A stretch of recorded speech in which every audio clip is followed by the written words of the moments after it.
मैं आया हूं सिंधु घाटी सभ्यता की दुनिया में, जहां लोग अपने समय से काफी आगे थे। आज मैं आपको दिखाऊंगा उनकी आधुनिक तकनीक, उनका साफ सुथरा जीवन और उनकी विकसित सोच। तो वीडियो को अंत तक देखिएगा और ऐसे ऐतिहासिक कंटेंट के लिए चैनल को सब्सक्राइब कीजिए।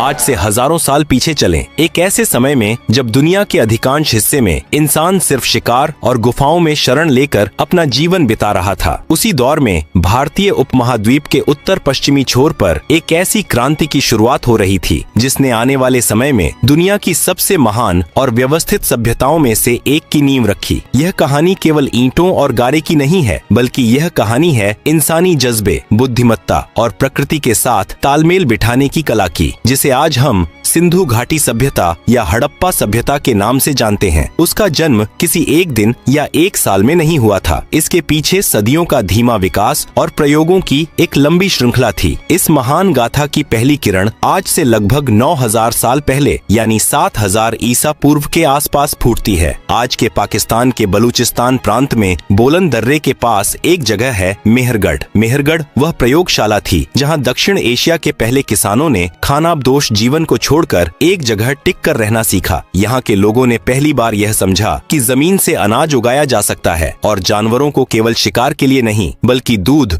और मदद के लिए भी पाला जा सकता है। उन्होंने गेहूं और जौ की खेती शुरू की और भेड़ बकरियों को पालना सीखा। मेहरगढ़ के लोग केवल किसान नहीं थे, बल्कि वे अपने समय के शुरुआती वैज्ञानिक भी थे। पुरातात्विक खुदाई में वहाँ ऐसे दांत मिले हैं जिनमें ड्रिल से छेद किए गए थे, जो यह बताता है कि वे शुरुआती चिकित्सा पद्धति से परिचित थे। यह नवपाषाण काल की एक ऐसी घटना थी जिसने इंसान को खाद्य संग्राहक से खाद्य उत्पादक बना दिया। मेहरगढ़ की शुरुआती बस्तियां मिट्टी की कच्ची ईंटों से बनी थीं, लेकिन उनमें एक व्यवस्था दिखने लगी थी। वे अपने मृतकों को सम्मान के साथ दफनाते थे और कब्रों में रोजमर्रा की चीजें रखते थे, जो यह दर्शाता है कि उनके मन में जीवन के बाद की किसी और दुनिया का धुंधला सा विचार जन्म ले चुका था। जैसे जैसे समय बीतता गया, मेहरगढ़ की यह संस्कृति पहाड़ों की तलहटी से उतरकर सिंधु और उसकी सहायक नदियों के उपजाऊ मैदानों की ओर बढ़ने लगी। यहाँ का भूगोल किसी वरदान से कम नहीं था। एक तरफ सिंधु नदी का अथाह जल था, तो दूसरी तरफ पौराणिक और विशाल सरस्वती नदी बहती थी। इन नदियों के किनारे की मिट्टी इतनी उपजाऊ थी कि इसने आबादी को बढ़ने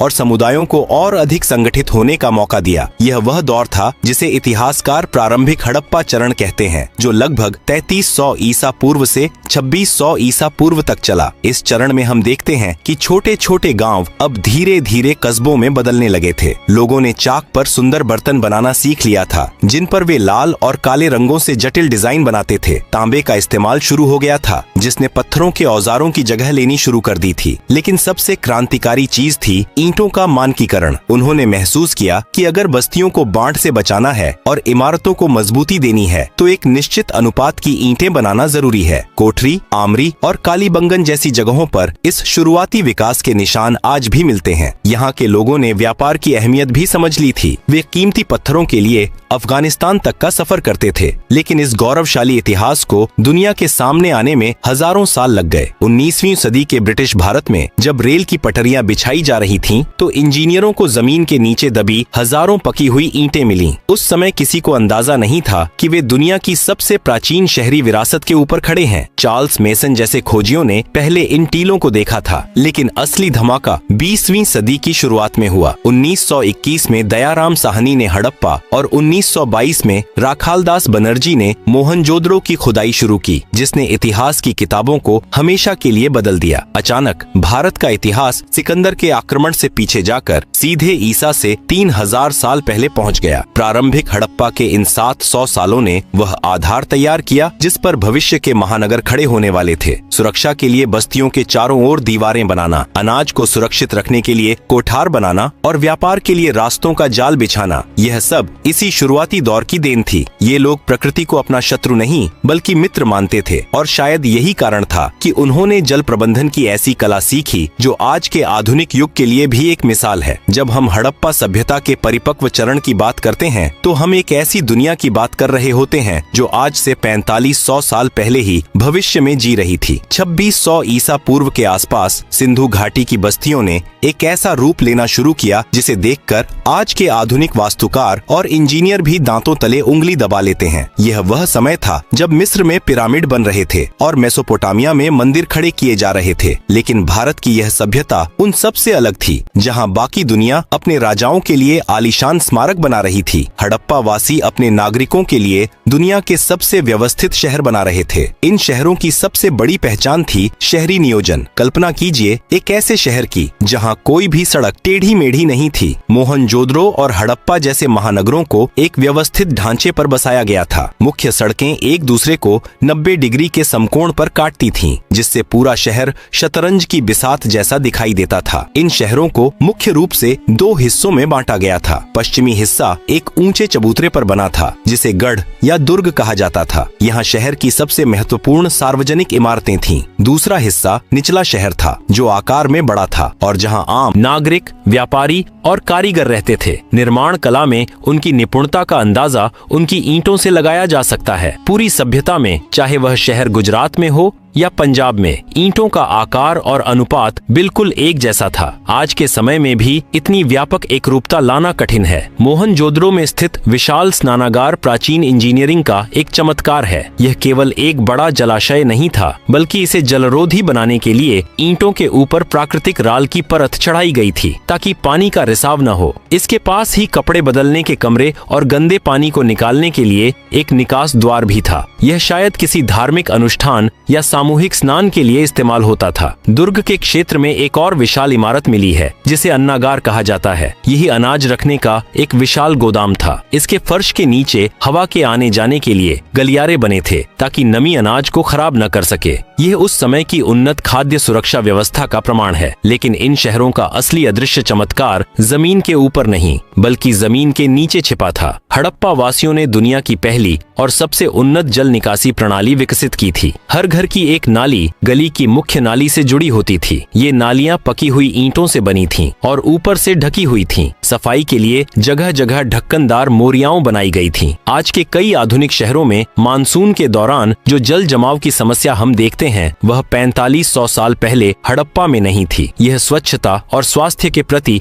उनकी गहरी जागरूकता को दर्शाता है। लोगों का जीवन स्तर भी बहुत ऊंचा था। यहाँ के घर अक्सर 2 या 3 मंजिला होते थे। घरों का डिजाइन गोपनीयता को ध्यान में रखकर बनाया गया था। मुख्य सड़क की तरफ कोई खिड़की नहीं होती थी और घर का प्रवेश द्वार अक्सर साइड की गलियों में खुलता था। हर घर के बीच में एक खुला आंगन होता था, जहाँ परिवार के लोग बैठकर काम करते थे या खाना पकाते थे। खुदाई में मिले मिट्टी के चूल्हे, तवे और बेलन यह साबित करते हैं कि उनकी रसोई और खान पान की आदतें आज के भारतीय समाज से कितनी मिलती जुलती थीं। वे अनाज पीसने के लिए चक्की के पत्थरों का उपयोग करते थे और ताजे गेहूं की रोटियां बनाना उनकी दिनचर्या का हिस्सा था। लोग अपने पहनावे और सौंदर्य के प्रति भी बहुत सजग थे। स्त्रियां सूती और ऊनी वस्त्र पहनती थीं और कीमती पत्थरों, सोने और शंख से बने आभूषणों से खुद को सजाती थीं। खुदाई में लिपस्टिक और काजल जैसी सौंदर्य सामग्री भी मिली है। पुरुष अक्सर दाढ़ी रखते थे और अपने बालों को संवारने के लिए पीतल और तांबे के दर्पणों का उपयोग करते थे। मनोरंजन और व्यक्तिगत सजावट के मामले में भी वे बहुत आगे थे। खुदाई में हाथी दांत की कंघियां, तांबे के दर्पण और मिट्टी के खिलौने मिले हैं। यहाँ तक कि वे शतरंज जैसा खेल भी खेलते थे, जिसके प्रमाण लोथल से मिले हैं। वे बटन का इस्तेमाल करना जानते थे, जो समुद्री सीपियों से बने होते थे। बच्चों के लिए मिट्टी की गाड़ियां, सीटियां और घूमने वाले खिलौने बनाए जाते थे। कारीगरी के क्षेत्र में वे धातुओं,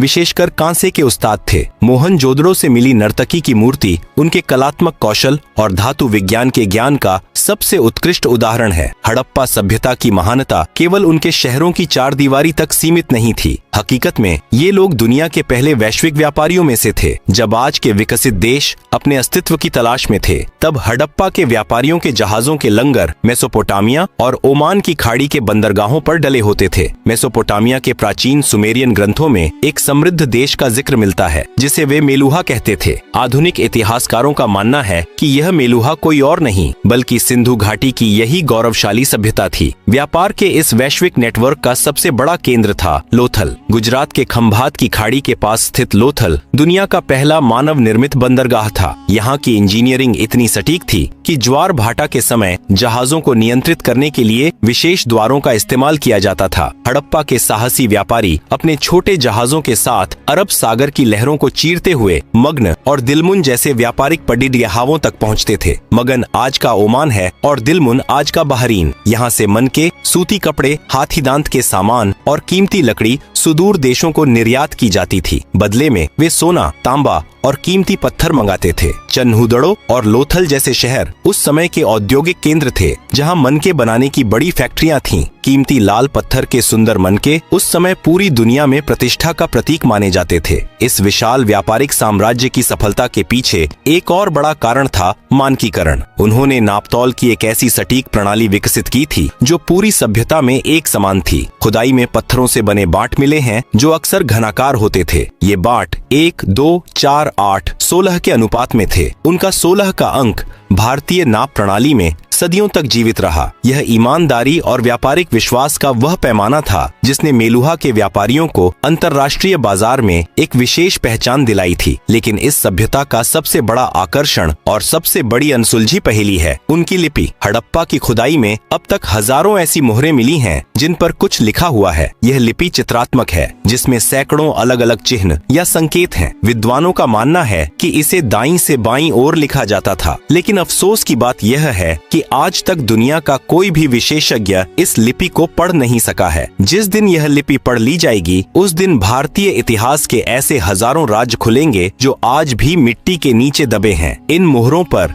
केवल लिखावट ही नहीं थी, बल्कि जानवरों की अद्भुत नक्काशी भी थी। एक सींग वाला बैल, हाथी, बाघ और कुबड़ वाला सांड, इन मोहरों पर उकेरी गई ये तस्वीरें उनकी कला का बेहतरीन नमूना है। इनमें सबसे महत्वपूर्ण है पशुपति मुहर, जिस पर एक आकृति योग की मुद्रा में बैठी है और उसके चारों ओर जंगली जानवर हैं। कई विद्वान इसे भगवान शिव का प्रारंभिक रूप मानते हैं। इन मोहरों का इस्तेमाल शायद व्यापारिक सामान की गांठों पर पहचान लगाने के लिए किया जाता था। समाज और शासन की बात करें तो हड़प्पा सभ्यता में मिस्र या मेसोपोटामिया की तरह विशाल महलों या राजाओं की कब्रों के निशान नहीं मिलते। इससे यह अंदाजा लगाया जाता है कि यहाँ की सत्ता शायद किसी एक तानाशाह राजा के हाथ में न होकर व्यापारियों या पुजारियों की एक समिति के हाथ में थी। मोहनजोदड़ो से मिली पुरोहित राजा की मूर्ति इस ओर इशारा करती है कि धर्म और समाज का आपस में गहरा जुड़ाव था। यह एक ऐसा समाज था जहाँ हथियारों के अवशेष बहुत कम मिले हैं, जो यह दर्शाता है कि वे युद्ध के बजाय शांति और सह अस्तित्व में विश्वास रखते थे। इतिहास के पन्नों में हड़प्पा सभ्यता एक ऐसी चमकती हुई मशाल की तरह है जो अपने चरम पर पहुंचकर अचानक शांत हो गई। लेकिन यह शांति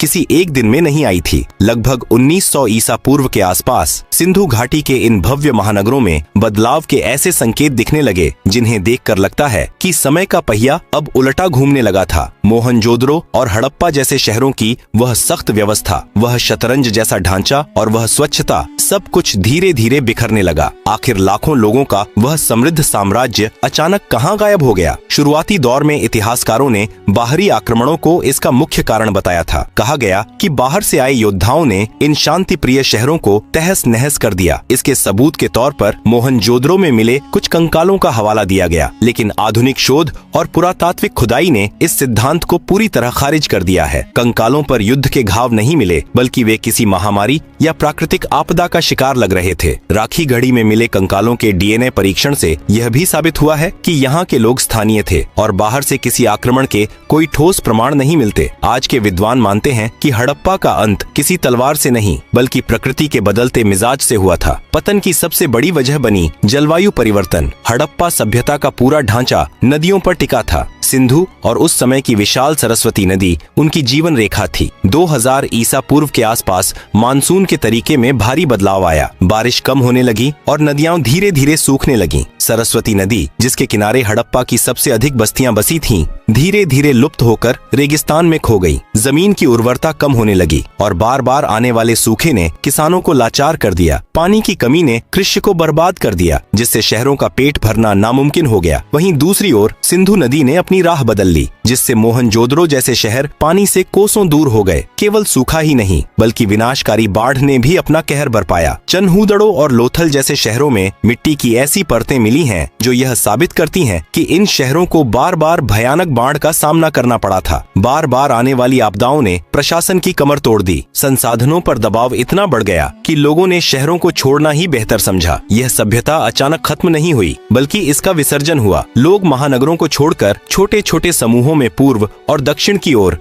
यानी गंगा यमुना के मैदानों और गुजरात के इलाकों की ओर चले गए। उन्होंने अपनी शहरी पहचान छोड़ दी और फिर से एक ग्रामीण संस्कृति का हिस्सा बन गए। लेकिन क्या हड़प्पा सचमुच मर गया? अगर हम गौर से देखें तो हड़प्पा आज भी हमारे भीतर जीवित है। उनकी विरासत केवल खंडहरों में नहीं बल्कि हमारी परंपराओं में है। आज भी भारतीय गांवों में इस्तेमाल होने वाले मिट्टी के चूल्हे, बैलगाड़ियों का डिजाइन, आभूषणों की बनावट और यहाँ तक कि योग और ध्यान की पद्धतियाँ, यह सब हमें हड़प्पा से ही मिला है। लोथल के बंदरगाह से शुरू हुई समुद्री व्यापार की सोच आज भारत की व्यापारिक व्यवस्था का आधार है। उनकी शहरी योजना आज आधुनिक शहरों की प्रेरणा है। सफाई और स्वच्छता के प्रति जो आग्रह हड़प्पा वासियों में था वही आज के स्वच्छता अभियानों में दिखाई देता है। हड़प्पा की कहानी हमें एक बहुत बड़ी चेतावनी भी देती है। यह हमें याद दिलाती है कि कोई भी सभ्यता, चाहे वह इंजीनियरिंग और तकनीक में कितनी भी आगे क्यों न हो, प्रकृति के संतुलन को बिगाड़कर जीवित नहीं रह सकती। जिस तरह जलवायु परिवर्तन और जल संकट ने 4000 साल पहले एक महान साम्राज्य को मिट्टी में मिला दिया, वही खतरा आज हमारे सामने फिर से खड़ा है। हड़प्पा के सूखे हुए कुएं और भरी हुई नालियां आज के दौर में एक मूक संदेश दे रहे हैं। राखी गढ़ी और धौलावीरा जैसे स्थलों पर आज भी खुदाई जारी है। हर नई खोज